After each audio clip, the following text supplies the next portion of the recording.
to think there's anything I'd want. Lines. Take a look. Like Sam said, she didn't want eyeballs or something. No, teeth. Teeth. Right. Teeth. No teeth for Sam. Got it.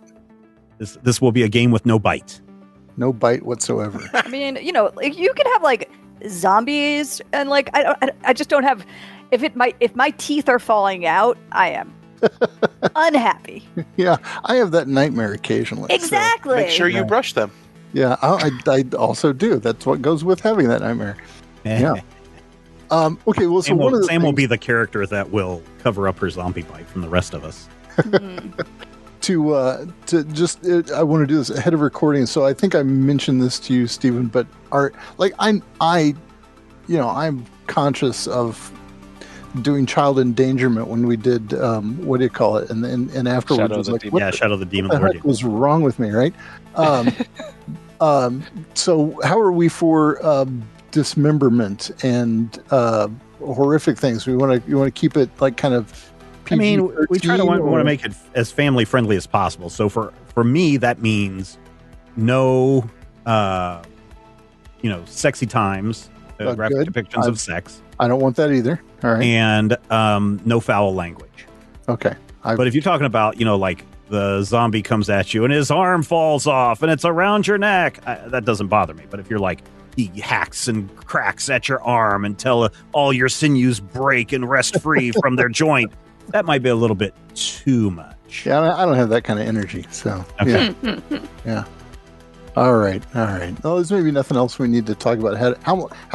How long do you want to do this tonight? Just however long it takes? I guess until we're done, yeah. Okay. All right. Sounds good. I mean, I don't know what your thoughts are. I mean, we can talk about character creation and even do a character. Everybody can do a character creation, because I think that what is it specifically with the focus? We're not supposed to double up on that one, so it might be important for everybody to make sure we don't have the same. Yeah. I mean, okay, we could do that. Yeah, and I mean, you're not supposed to double up on that, but we could double up on that. I mean, you can. Well, I mean, like two characters that control the flame or whatever might be a little bit. Yeah, that might be a bit weird. Not appropriate. So yeah. But yeah, I was thinking of the types, but we have all emerged from the monolith.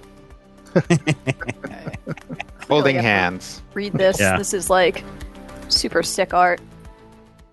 Yeah, the art in the book is really cool. Yeah, they just put a bunch of 70s, like 70s sci-fi novel Sci-fi illustrators. magazines, yes. Yeah. Yes. And they put them in a time capsule, and Monty Cook Games just thought them out for Numenera.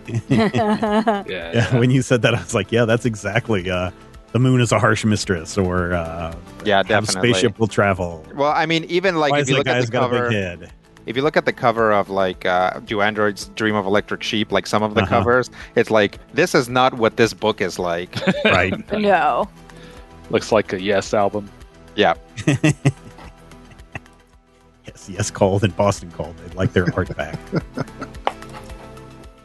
Man, I think that's a great way to start all of this stuff off. Hey, everybody, you've been hearing us yammer on for a few minutes. But we're going to get our next game, GM by Brad will be Numenera. And if you haven't checked this game out, Brad, what do we know about Numenera? I know only... let me say this. No offense to the people who made these videos, but Brad shared a bunch of videos, and some of these guys went a little bit too far up into the rarefied air trying to describe the world of Numenera. Yes. Here's all you need to know about Numenera. Music on them. Here's all you need to know about Numenera. 1 billion years in the future, 6 or 7 apocalypses happened. People are now finding these ancient technologies and using them for their adventures. Is that about right, Brad? That's about it. Yeah. So, these ancient technologies are lousy. The world is littered with them.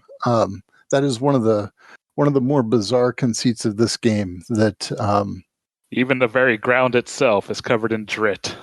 Yeah. It's pretty. It is. It's the same sort of way that there are healing potions abound in various other systems, right? That all kinds of a weird and wacky tech is littering the landside. You know what I'm saying? Yeah. In this game. Yeah. Yeah. We got that. But so here's the thing. Everybody loves it. I mean, loves it when I compare a game that we are about to play with other game systems and other video game systems.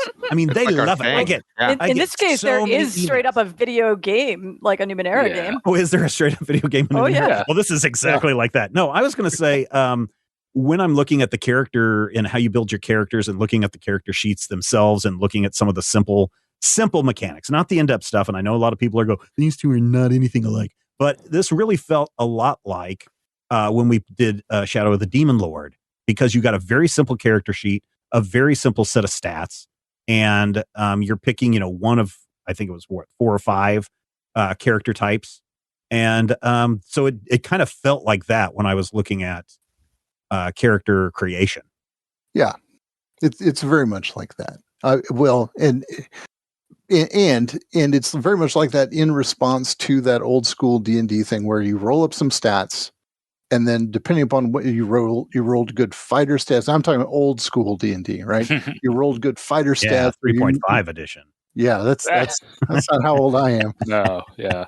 But Been you're reading Worlds Without Number recently, and it's bringing back some old memories of that kind of stuff. yeah, where you have limited options based on your die rolls, right? And so you go, oh well, I guess I rolled a good fighter, so I'm going to play a fighter. And so this is a direct response against that says, don't let the dice dictate how you play the game. Decide what you want, and then once you decide what you want, that tells you what your stats are, right? That tells you how you're going to be in the world. Which also, and I was saying this to Brian and to Rodrigo earlier, also kind of feels like when you're playing Assassin's Creed, like Odyssey or Valhalla, where yes, you're part of these the Assassins group, but you are either a punchy type, a shooty type, or a roguey type, and then based on how you pick your points and put them towards your build tree, that's how you create your unique character from that. Yeah, and that's so see, there you go, ladies and gentlemen. Steven's right again. And we're done. Thank you for coming. It was very kind of you to show up. Yeah. So, okay. So, Rodrigo. Hello. I saw on Twitter the other day, and I'm not challenging you. I'm gonna ask you this because I want to avoid this. So on Twitter, you said something like, gonna play Numenera again. This game was kind of meh for me when I dealt with it before. What was kind of meh for you before? Yeah, so what I was saying is that I was kind of harsh on it the first time around. I just told this story, so Brian and Steven are going to get this again, but no, it's all good. They hear my stories all the time anyway. So the first time I read through Numenera, I had just read through Pugmire and was very disappointed that Pugmire is essentially just D&D, like very much just same stats, same gameplay, obviously very different setting, but the fact that there are like fighters and rogues and clerics and stuff. Then I started reading through Numenera and it's like, okay, yeah, set in the far future, indistinguishable from magic. Yeah, that makes sense. Cool. And then I got to the classes, to the types, right? And it's like the types are wizard, fighter, and rogue, basically, and or like specialist. And I was like, oh my God, are you serious? You wrote a whole new game and then we ended up right back to where we started. Going back through and reading it again, I get much more of a sense that it isn't that. Numenera is sort of doing kind of a meta thing where the cipher system doesn't really work like D&D. It doesn't work like that system, but it has morphed itself into a face that you can recognize. And it's like, hello, new person. Would you like to play a wizard that you are familiar with? And that makes things a little bit easier, but especially with the introduction of stuff from Discovery, or from Destiny. Yeah. It really shows that even early on, it's very open-ended. You have a lot of options. And especially if it's like, yes, glaives are fighty, and yes, nanos are magical, but especially like jacks cover a huge amount of space in between them, and there's a lot of ways in which they start basically getting into each other's what we might consider each other's boxes, right? It's like you can walk in with a quote unquote fighter that is like more magical in character than the nano, or about as magical. So yeah, I was really down on it before, but this time around, reading through it again, I really recognized a lot of other design points that I think free up the game from that, very very limiting like D&D and only D&D scope. Yeah. That makes sense to me. Yeah, and I'd say that having read the original Numenera, that it was even worse than the Discovery and Destiny edition, than it not having really any options of exploration or social interaction and the character options as much. I don't know much about the original version of this game, so I came into it after the Discovery Destiny business dropped, and that's what I have. So probably better that way. Yeah, right. Well, I get that sense, right? I mean, even looking at the original character sheet is just the current character sheet is over designed, but the original character sheet is almost, well, it is just too much for me. I mean, it's just way too much. But that's its own thing. Rob or Sam, have you guys played Numenera or looked at it before? I have not. So okay. I'm excited to try it. I've heard like that it's a cool system, and it seems like a cool setting too. Have glanced through the books at my local game store because the covers look cool. Yeah, that's a good enough reason. So one of the things I wanted to mention, and this, Brian and Steven have played with in my Shadow of the Demon Lord, and Rob was there for my Call of Cthulhu game, and you guys might recall from those games. We were horrible at them. That was a thing.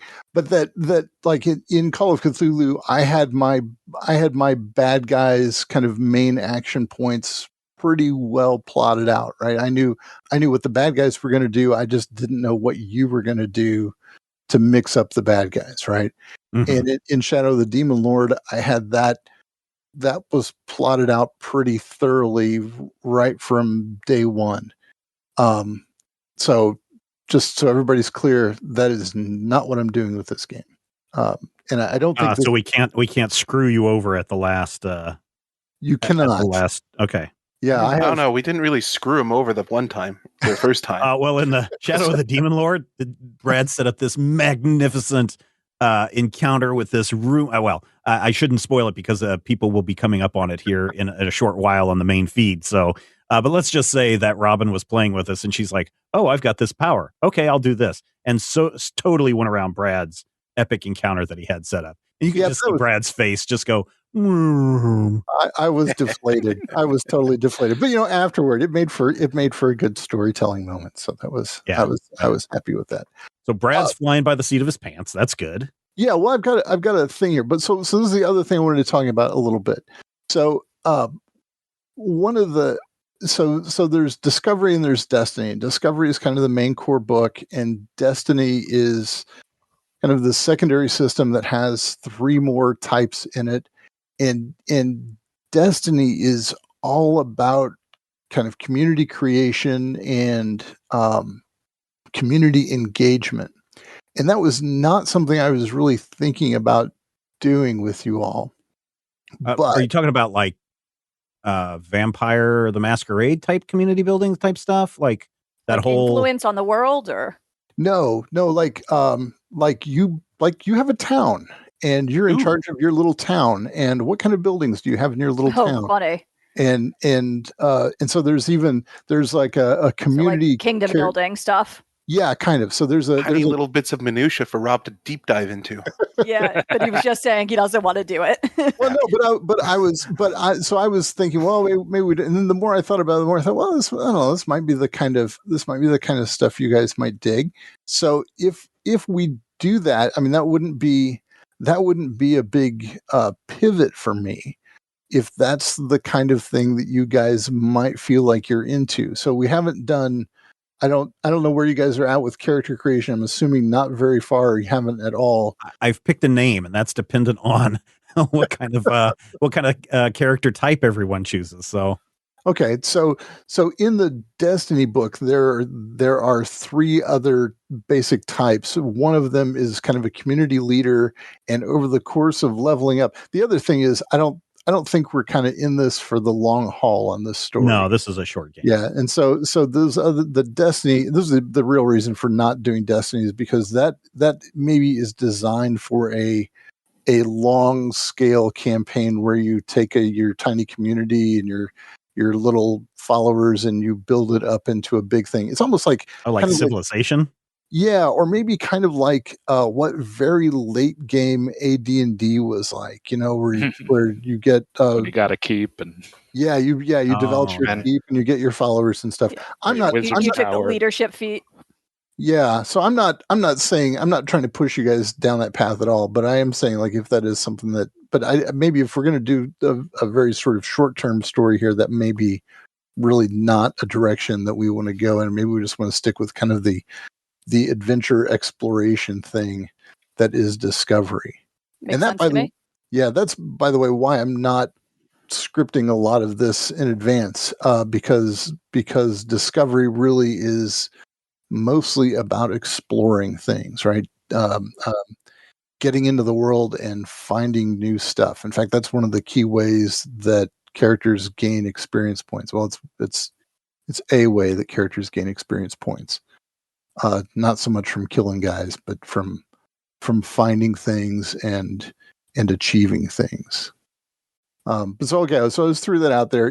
I'm not saying that the Destiny character types are off limits for y'all, but yeah, that you might find that less engaging now that I'm talking through that. So what are I don't know, what are the Destiny types? The Destiny, so there's a Wright who basically builds stuff, and there is a character type. Suddenly the Delve, Arcus.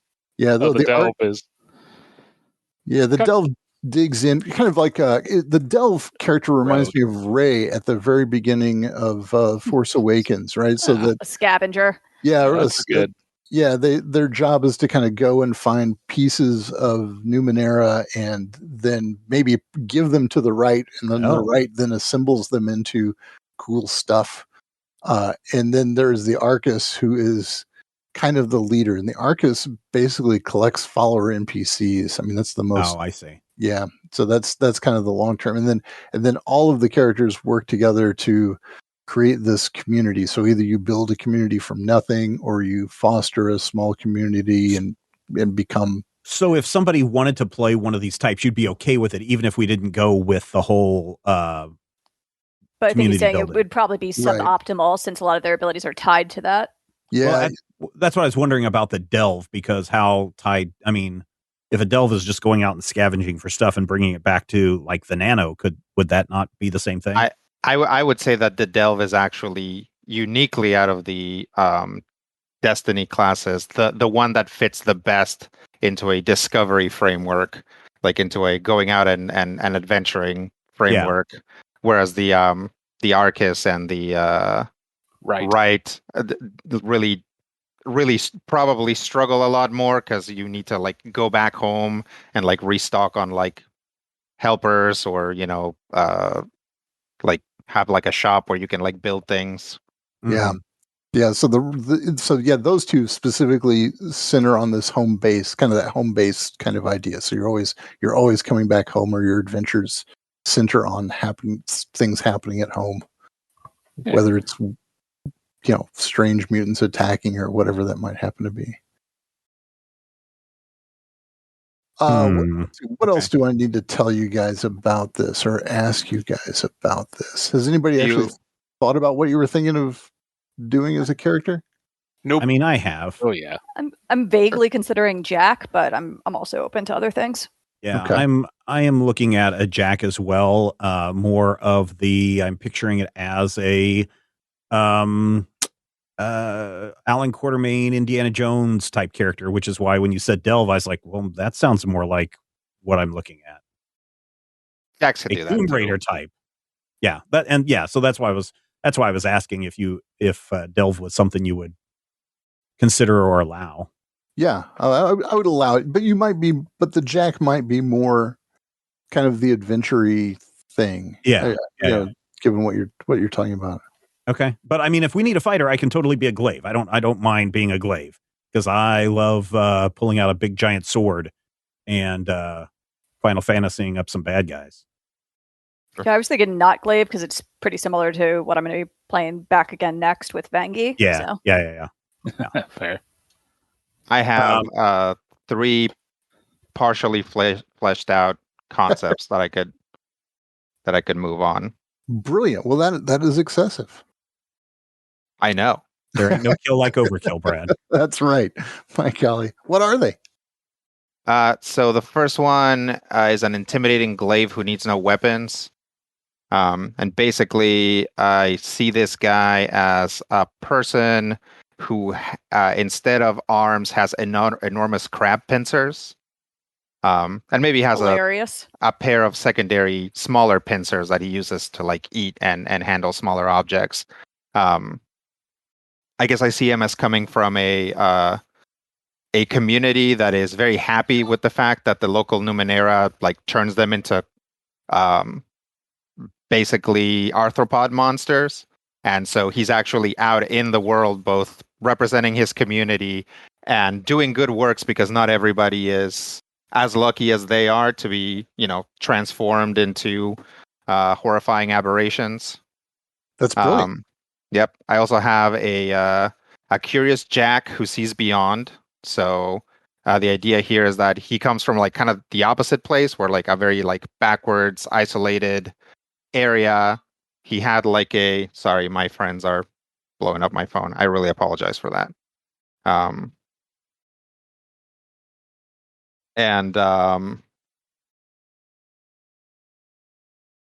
He he was a kid and he had a serious eye infection and was probably going blind, or was definitely going blind, and was probably going to die. One day, a mysterious person who is obviously in touch with the Numenera comes by. His mother asks him to heal him. He does, and now his eyes are more than just normal eyes, right? And that's kind of the basics of it. He probably then gets kicked out of his town that is very weird about interacting with the Numenera. And then the last one, I kind of wanted to play essentially like a Metal Man, Alchemical Exalted type situation with a tough nano who augments flesh with grafts, who basically just builds up his he's like a man made of clay or some other material that just grafts on like new technology onto himself as he goes.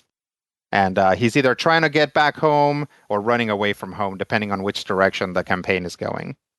Brilliant. So probably for people who don't understand what Rodrigo's talking about with the I'm a blank that does a blank and does this, Brad, would you describe what he's talking about, the adjective, noun, who, verbs? Yeah, so that's basically how characters are formulated, right? So you have a character type that is like when y'all are talking about jacks and nanos and glaives. Those are your character types, and then those character types have a descriptor and an adjective, and that's how we usually begin that sentence, right? We always begin that sentence with an adjective that describes them, and then the focus is kind of the weird thing. So the character Rodrigo last described was I can't remember what your descriptor was. What was that? A tough nano who augments flesh with grafts. Yeah, so tough is the descriptor, and that gives you a special set of skills, like a small ability, and describes some of the parameters for what you're doing. The nano is like your character class, and so that's the bulk of what your character is about. And then you get this focus, and the focus can pull you off in all kinds of different directions. That's why the idea of like a glaive who's really like a magician, because the glaive has a magician focus. But here, so augments himself with grafts augments flesh with grafts is all about adding pieces to the body. I mean, exactly what it says. And so there are a set of skills that basically go with that. Let me ask you, Brad, because I just cracked open the Destiny book, so I'm not super familiar with it. So in the Discovery book, it's got descriptions for all of these things, your descriptors as charming, clever, graceful, etc. Is that do they have additional ones in Destiny, or are we still using the same descriptors? So there are additional ones in Destiny. There is one that there's a book that's all about the religious order, the Aeon Priests. And I so don't care about that has a different set of descriptors and foci, but not different types. So yeah, there are even some character option supplements that have even more descriptors and even more foci that you can pull from. And I probably would suggest to everyone to check out Destiny for the descriptors, because I do feel that the number of descriptors in Discovery are a little bit on the small side. Yeah, you've got charming, clever, graceful, intelligent, learned, mystical, or mechanical, which I don't know why they are lumped together, but also rugged, stealthy, strong-willed, swift, and tough. Yeah, and so with Destiny, there's a whole slew of them, so it gives you probably something, you can probably get something closer to what you feel that you're trying to go for your character there. Yeah, and those aren't restrict. I mean, those aren't like the way the types are in Destiny. The Destiny descriptors aren't sort of peculiar. Oh to yeah, I found them. Here they are. They're at the beginning of the chapter 3, the one that's called character descriptors. Yep. Adaptable, articulate, beneficent, cheerful, civic, committed, confident, cultured, curious, earnest, empirical, exacting, forward-thinking, gregarious, heroic, imaginative, industrious, intimidating, intuitive, irrepressible, lawful, loyal, meddlesome, nurturing, obsessive, optimistic, organized, passionate, persevering, prepared, protective, relentless, risk-taking, serene, and vicious. Man, this is super cool for coming up with character inspiration, I gotta say. Yeah, I mean, it really is. And then, based on which ones you do, that then unlocks your skills, abilities, special abilities, that kind of stuff. I mean, I was all set to try to go for a rugged Jack, but I hadn't found my third option yet. I was going to roll all that, but I'm kind of... See, that was kind of one of what I was sort of considering, a rugged delve that explores yesterday, but... Yeah, I was thinking of an obsessive delve. Ah. Either of those would work. Now, the foci that are in Destiny are... Some of the foci in Destiny are really focused on that kind of gameplay, developing a community kind of gameplay, but not all. I mean, I would probably jump back to Discovery for... Yeah, but I mean, it's not, like Explores Yesterday is from Destiny, right? As I recall. Okay. And then there's but one like Builds Tomorrow, which is from Destiny, that's all about building the community and that kind of business. But the Destiny is would be a good place to look also. But I love that brandishes an exotic shield as a whole thing. It's like, I am Captain America. Well, it's like a force field. It's the exotic awesome. shield. But there's actually like 3 different shield options. That's funny. In this one, so it's like focuses on defense, also has some shield stuff. And we also want to, my understanding is we want to avoid everybody having duplicate focus. We could have multiple delves, we could have multiple glaives, but and we could even all be rugged delves, but they really encourage us not to have the same focus. Sure, that makes sense. Yeah. Yeah. The focus is kind of your flair thing, right? Your big, the thing you do, right? Yeah.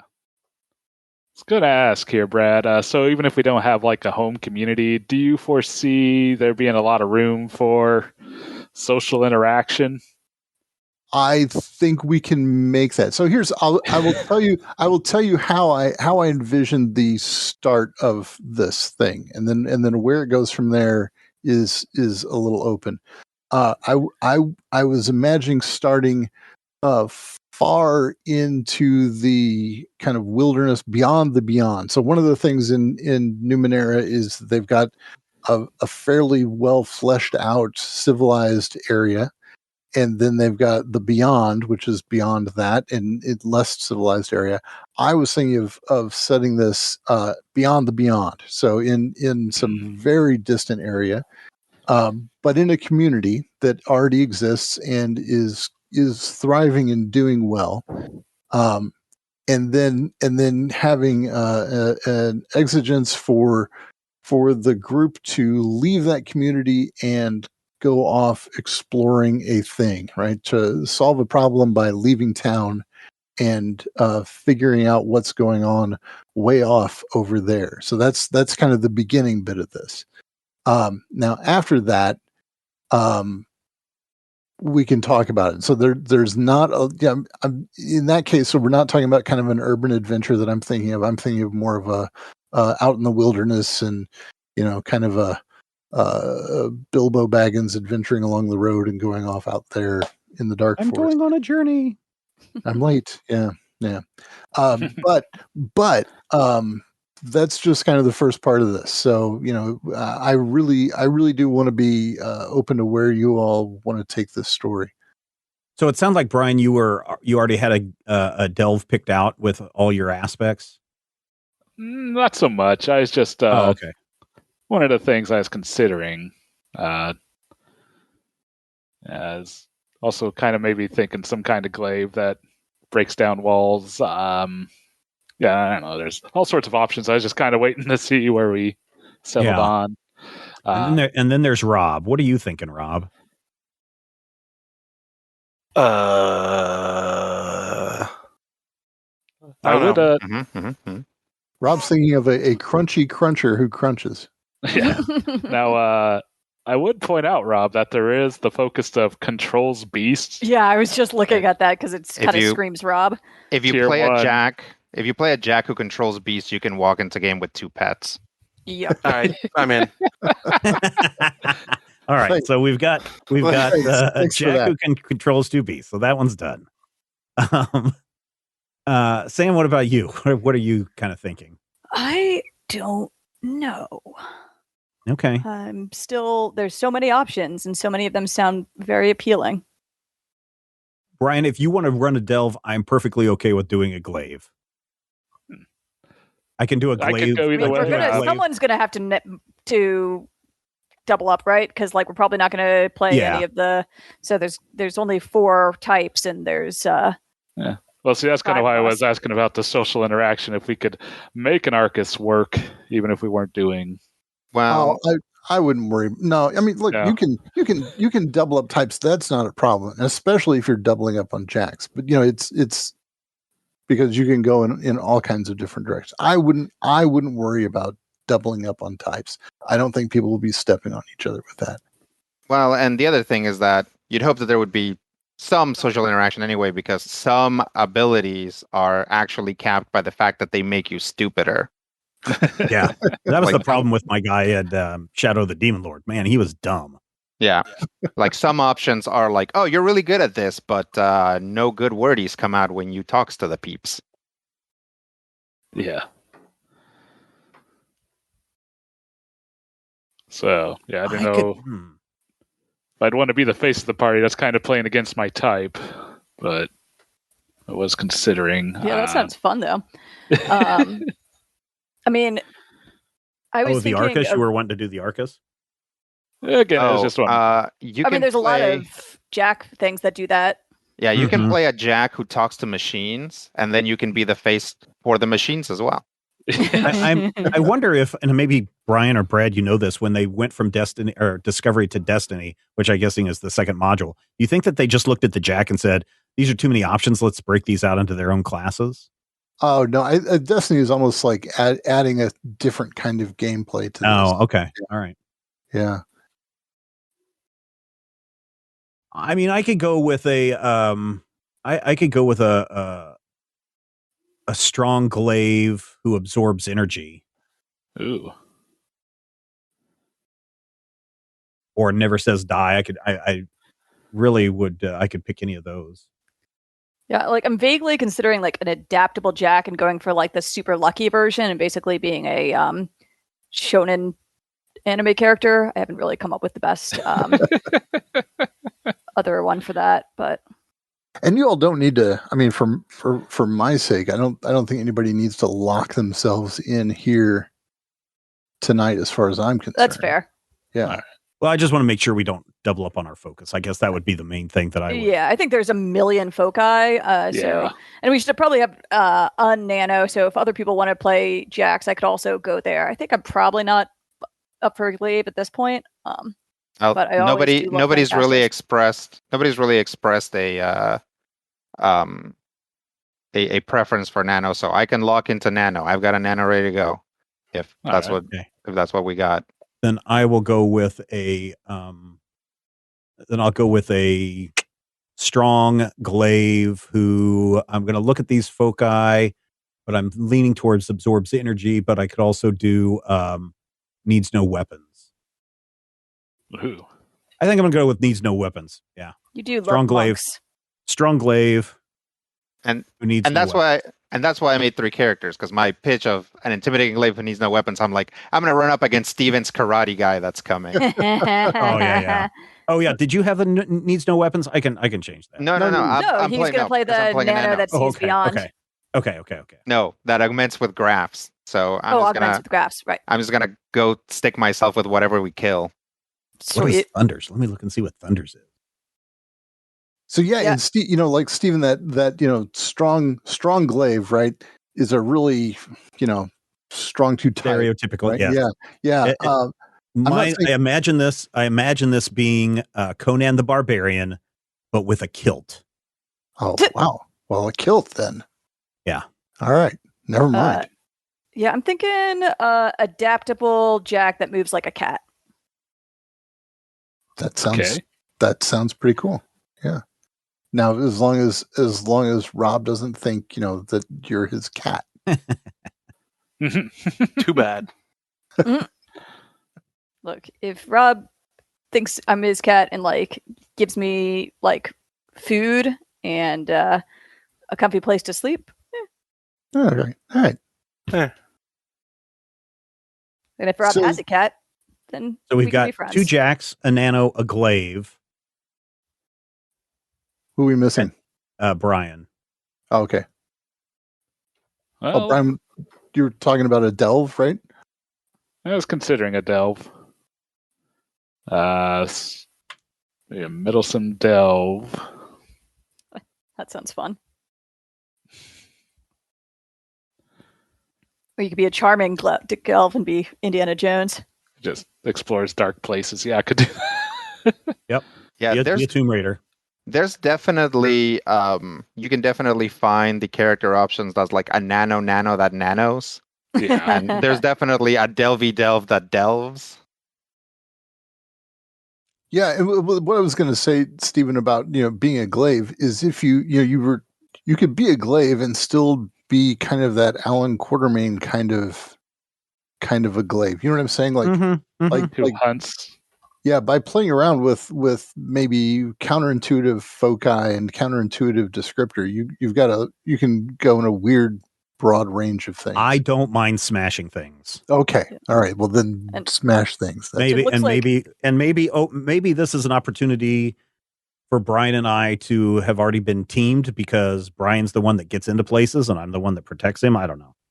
So one of the other things that happens with the mechanics when you're dealing with your focus and your descriptor and all that, I think it's your focus, right? Is it your focus is the one? Yes, the initial link to the starting adventure. Yeah, so the descriptor I think has the initial link to the starting adventure, and then the focus has a connection to one of the other characters. Oh, okay.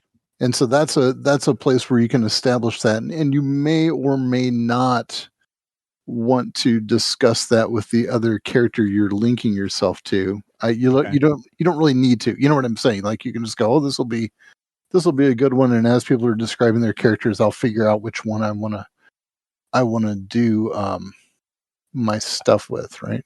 I have figured out the origin of my special powers. Since I'm a strong glaive, I rolled my 100 dice. So this is the other thing I love about this game, Brad. All you need to play this game is a D20, unless you're a nano, and then you need a D6.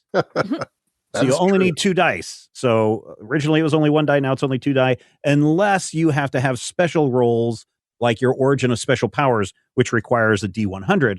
So then you're going to need either a D100 or 2 D10s or roll your D20 twice. So you only need 1 dice unless you don't. That's what I love about this game. You know what I love about this game? Chief. Yeah. So I rolled an 18. So my strong power comes from a mutation due to experimental science performed on my ancestors. Cool.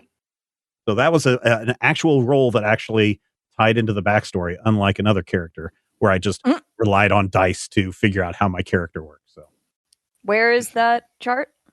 It is on under the discovery page in the discovery book under character focus on page 61. But that's peculiar for your focus, right? Or is that general? Is that I think that's a general one. Okay. Oh, it is a general one. Yes, there it is. Yeah. Yep. Oh, no,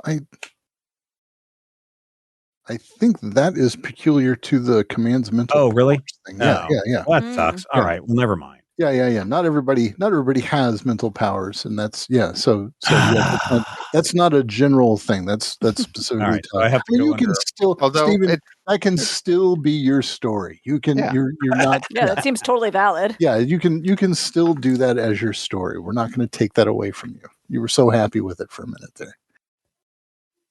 Now I forgot what the other thing I was gonna tell. Oh, one of the things that's useful if you haven't seen in the discovery book, there is Appendix D, which is just a spread that is all the stuff you need to do for character creation. So it's all handy in Destiny or Discovery? In Discovery. Okay. So it's like page 406. Good Lord, this is a thick book. It is a big book. Yep. Okay, cool. This is what I was hoping that we had something like that. Because again, I don't want to compare it to another system because everybody loves it when I compare it to another system. In Shadow of the Demon Lord, it's this exact same thing. It's Yep. Do this, then do this, then fill in this, roll in this table, write that down. There you go. Yeah. Yeah. And so that's pretty much the whole show. One of the things in here, by the way, is your ciphers and your oddity. I will give you all ciphers and oddities when we start. So you can, like in the game, we'll give you like starting ciphers and oddities, but then everybody of the same, that's all based on your type. And so everybody that shares the type will start with the same 2 ciphers and the same oddity. And that makes your oddity not very odd, actually. So I'll hand out ciphers and whatnot. Okay. Cool. Rupert Manley, a strong glaive who needs no weapons. All right. Do you all? This is really maybe not something we need to get into too much here, but when you're working on, so you've got 3 pools, right? You've got intellect, strength, and what's the other one? Speed. Thank you very much. And so those 3 pools also function effectively as your hit points, and they're also you don't have hit points. It's kind of it's the way your health is gauged, and then also you spend from those pools to make tasks easier for yourself, right? So you can say I'm going to put forth effort to achieve this task, and so then you spend a certain amount out of those pools. And then at one point, everybody gets to have. I think all the first tier characters have 1 edge for one of those pools. And edge basically means that you spend out of that pool with a discount. And so at this level, you'd only have an edge of 1, so you'd have a discount of 1. As you move up to other tiers, your discount can get steeper as you go on. So understanding effort and edge is a little helpful as you're creating your character, but I wouldn't worry about it too much. Let me see if I got the effort and edge. If I understand it. So we're going to have some pool of points that we can spread around, and that will be our edge.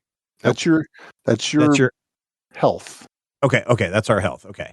In those 3 pools. So it's like when we're trying to lower the difficulty of a task, we have a fixed number, like maybe it's 2 in our, want to say it's our edge that never goes away, but then we may need to borrow from our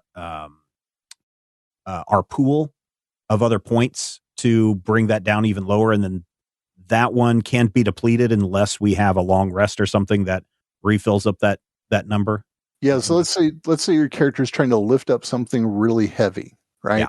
And the task seems really like a level. Let's say you say it's an effort. What is it? Effort of 4 or whatever it is, or a level 4 task. Yeah. So I'll say it's a level 12. I have to roll a 12 or higher to succeed on that. That is correct. Right. And if you really, really want to make sure you succeed, then one of the things you can do is put forth effort. And then for every effort you put forth, then that lowers the level by 1 step. Okay. So if you put forth effort, the level 4 thing becomes a level 3 thing. Your target need a 9 is 9 instead of 12. Right. Yeah. But to spend effort, you have to spend, in this case, because it's lifting something heavy, it would come from your strength pool. Okay. Right. And so you would actually spend a little bit of your health points to do this thing. If you have 1 edge in strength, then instead of spending 3 to do the effort, you would only spend 2 points to do the effort. Okay. Oh, yeah. So you're spending the diff. Yeah. Yeah. Right. And eventually, a character can move their effort score up. So if you have an effort of 2, then you can spend effort twice to do a task. So the first time it costs 3, the second time it costs 2 more than that. And so then your edge only comes out of that once, though. So instead of spending 5, if you have an edge of 1, then you would spend 4. This is all something we can worry about later. But I just kind of wanted to make sure everybody, since you're already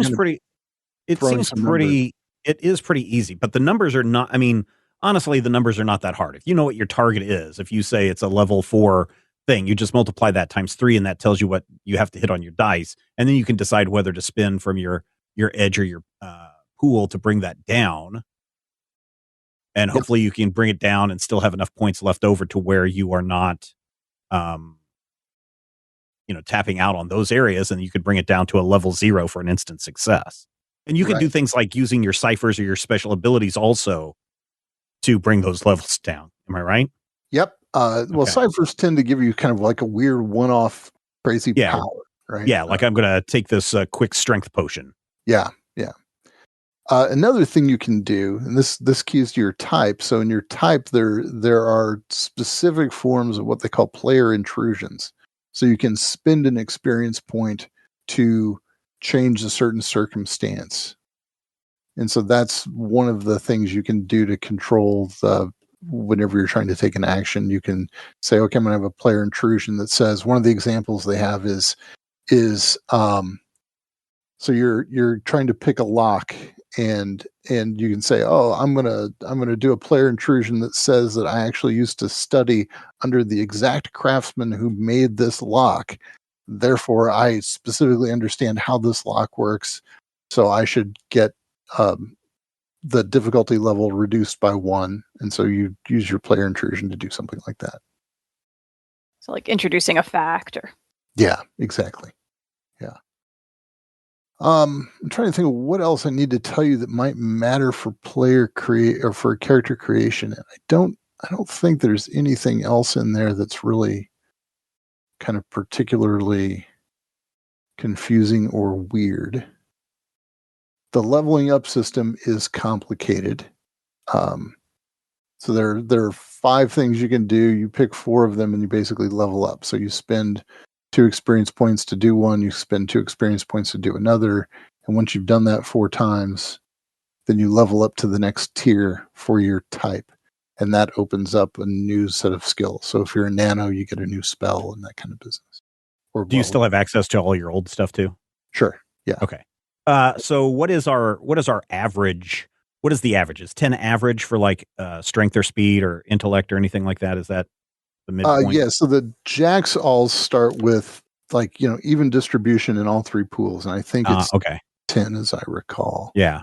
And then you get 6 bonus points to spread around. You can spread around as you will. And then your focus also typically gives you some points, as I recall. Yeah. Oh man, I'm the dumb guy again.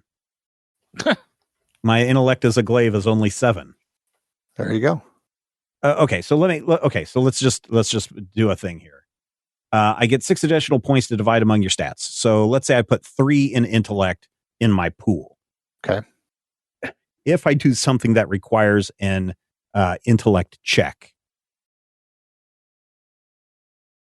yes, though those numbers mean nothing then, unless I want to spend those 3 to lower it 1 level, right? Right. So as a glaive, you probably would want it's your might pool. That's what I'm thinking about, but where So, I'm going to have my most. But I'm just using this in the dumb guy needs to do smart thing. Right. So dumb guy needs to do smart thing. If you want to spend effort to do that smart thing, it'll be really good to have points in your intellect pool. I'd like to point out that social interaction is based on intellect. So if you like, for example, my original glaive idea was an intimidating glaive. So I actually did need to put points into intellect because that's how you are intimidating. Mm-hmm. Yeah, mine is strong, so it's probably just going to stay in might. So if you imagine you're going to be doing a lot of might based things, right? If you think you're going to be doing a lot of physical combat, then might's going to be how opponents are going to be attacking you typically.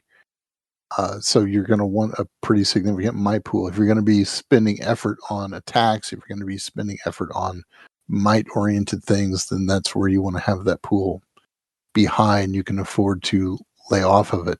And so, how do you get edge? So edge is so you start with 1 edge, but edge is one of the things that comes as you spend experience. You mean our pool points? No. Edge is the discount you get when you. So if you spend pool points for effort, yeah, your edge score allows you to, at low levels, subtract 1 point from that expenditure. Right. The way you get higher edge is by spending experience points as part of the leveling up process. Ah, okay. All right. So if you... But we should have all 1 edge in each of those categories to start with, no, does it depend on what your background is, your class? It depends on your background, on your class. Yeah. Okay. So your type, rather. Yeah. Yeah. So your type will tell you what you can, like where you apply your edge. Yeah. Okay. If you look on the character sheet, where is the character sheet? I threw a character sheet up there. Yeah, we put some character sheets up there for people to grab. You can get those free from the website. Yeah, where's the one? I said the one used. Okay, so the character sheet you shared, Stephen, is actually the community character sheet. It's the okay. In case you're there's a character sheet on there as well. Yeah, here it is. Here's the discovery character sheet.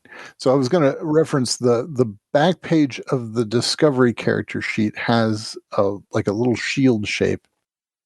Then it says advancement. And basically these are the things that you can spend your experience points on. And when you've checked off 4 of these boxes, then you move up a tier. And you pretty much start a whole new character sheet. So the first one is you can increase your capabilities. So you spend experience to increase your capabilities, and that gives you +4 to stat pools. Is there a way to save on these if you don't have an Adobe license? I don't know. Oh, yeah, I just realized they don't seem to save. Yeah, that's weird. That's unfortunate. I'm sorry. I wonder if there's one in Roll20. There is. Yeah. Yes, there is. Oh, have we created a Roll20 game for this already? We've not yet. Yeah. Okay. I need to do then that. I'll wait to put points to paper until we actually get that going. Yeah, or just print it out if you want. Yeah, it's weird. I'm Adobe licensed to the teeth, so I don't really think about that. That's not helpful. I'm looking at honestly, Brad, I'm looking at the discovery sheet, and I'm looking at my my community sheet. Uh-huh. Oh no, I guess I'm looking at the discovery character sheet. That's what I'm looking at. Yep. Never mind. I was going to say the character sheet that I'm looking at is exactly the same as. Yeah, no, I see what you're saying with the community one. Yeah, the community character sheet visibly hits all the same sort of aesthetics bits, so it's hard to actually even see the difference when you're looking at like a little thumbnail of them. Yeah, no, I'm using the Discovery one. So okay, all right, yeah. So now it's just a matter of going to each of these sections and filling out the stuff.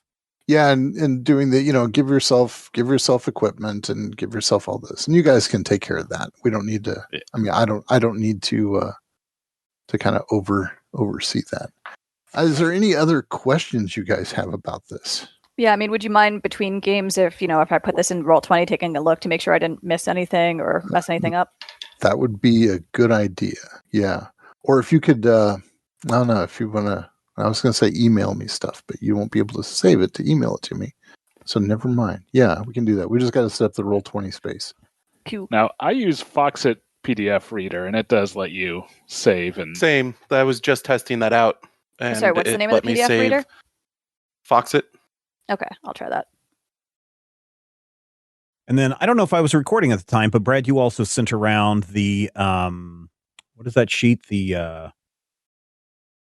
consent in gaming form. Oh yeah, so Numenera comes from Monty Cook Games, and one of the things that Monty Cook Games has developed and is available for free is their consent in gaming system. So they've got a little booklet that describes how to do some healthy consent stuff in gaming, and then they also have the RPG consent checklist that I sent around, and I was asking if you all we're interested in going through this. I think it's not a bad idea. I tend to get one of the things I tend to do in role playing games that amuses me is to put people in slightly emotionally uncomfortable situations.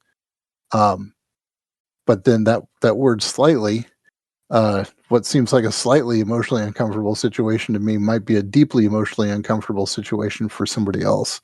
And so I'd rather avoid a deeply uncomfortable situation. So this is a good way of getting away from that, right? Of not stepping into somebody's personal minefield or pushing them into their own personal minefield without realizing it. So if you all would like to fill out the consent checklist, and you can email it to me. If you all, those of you, I think everybody's got my email. Yeah, I think you all have my email. That would be good, and I will look at it and I will pay attention to this, and we can also share them around for everybody. Maybe you guys could fill them out and share them in the Google Docs shared drive that we're doing. Yeah, I can do that too. Idea. I already sent mine to you, but yeah. Okay. That might be a good way to do that. Yeah, no, that's really cool and kind of you to do that. I was going to say something. I think most people know that we try to keep everything family friendly, at least when it comes to strong language, Rob, and sexual activity type stuff. But I am, I'm not opposed to I'm not opposed to violence. I'm not a big fan of gore porn type stuff, just gore to have gore.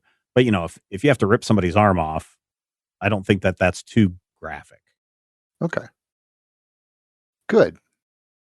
Because I occasionally like to rip people's arms off. Yeah, I know.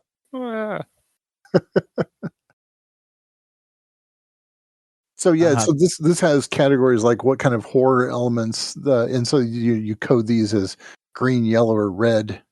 Green if you're totally cool with it, red if you're do not want to do this, and yellow is we can do this, but don't put it right up in my face. Make it be something that happens off stage, kind of.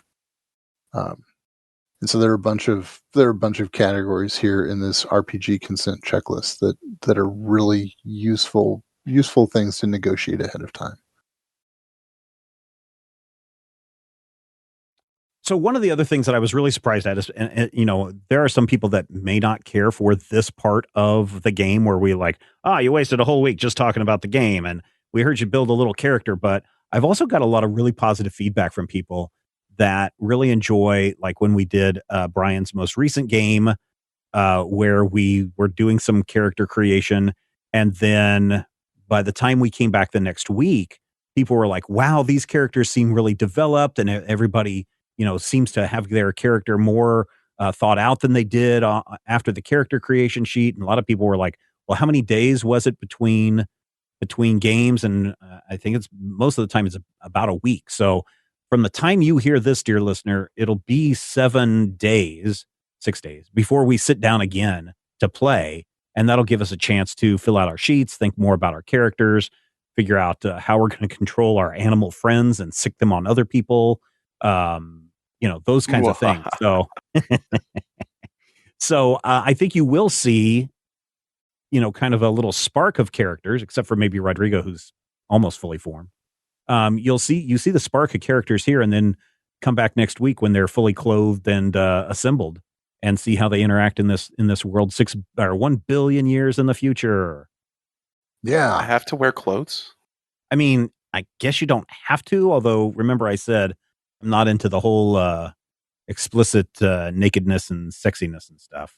Yeah, if anybody red lights, please don't John Candy this will be episode. explicitly not sexy. Yeah. Ooh, burn. All right. Anything else from anybody else on this? Does anybody have any other questions for Brad or about this game or anything like that? Do you have anything about like the area where this is specifically supposed to take place?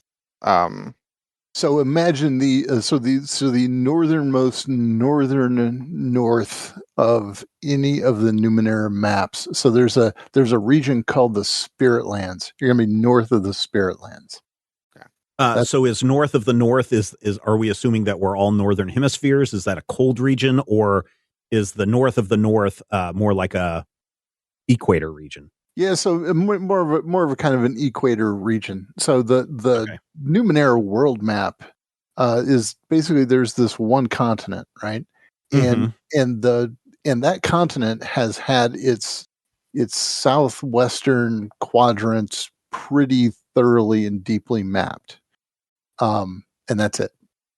And so so we'll be kind of on the northern, just at the northern edge of what has been mapped in the most mappiest of books, not necessarily just Discovery, but in all the collection of Numenera maps. I got I caught, I don't know if any of you, the rest of you did, but there was a humble bumble, gee Liz, a humble bundle just a couple of months ago that was basically all things Numenera, and it was as humble bundles go, a really good deal. And so I got in on, so I've got like all the ridiculous maps and source books that have come out for this, and so I picked a place that looked kind of cool, and then said right outside that place. Yeah, I just need to know whether I need to pack my winter kilt or my summer kilt. You can pack your summer kilt. Okay. Yeah, we'll start in the spring, the pleasant of spring. Say April or so.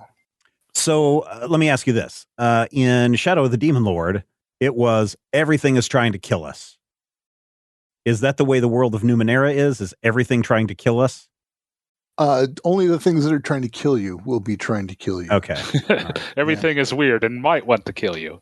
Yeah, there's a possibility that the things that are trying to help you are also going to kill you because your body doesn't fit their parameters. There you go. That is literally a thing. Yeah. One of the things in my games typically is that the things that look like they're trying to help you are trying to kill you. That's not necessarily, you don't need to have those suspicions up in this game. This isn't necessarily that kind of game where the whole world is plotting against you. But the whole world is very, very, very, very weird. That is probably the key conceit of this game. Is you look at that and you don't understand that thing, and you're not really sure what that is for and what that does, but maybe you want to poke it. Hear that, Rob? You can't have a dog and a cat. That's too normal. You have to have a cat dog, Slemplert, and a Jim Jobo. Gotta have a flirkin. Yep. A gorilla with a kitty cat's head. Yeah. It should have a tentacle for a tail. Ook, Yeah. ook, meow. Yeah, There you you go. All right. Well, I guess unless anybody else has anything else, I guess we're done with you, Brad, or maybe you're done with us for today. It works for me. So thanks everybody for checking this out. I hope you found the informal chat useful. If you haven't checked out Numenera, you can easily buy this in PDF form, which I would suggest. And also, as I said, you can get the character sheets for free off of what's the guy's name? Monty Cook Games. Monty Cook Games. Yeah. You can get it off their website for free. There are a lot of good free resources there, even like free starter adventures if you want to see how that stuff goes with starter characters. And there's nice. a lot of nice free resources from Monty Cook Games. Yep. All right, everybody. We'll be back next week with our characters and an adventure. And let's see where this goes. Until next time, here's hoping all of your dice rolls are critical hits.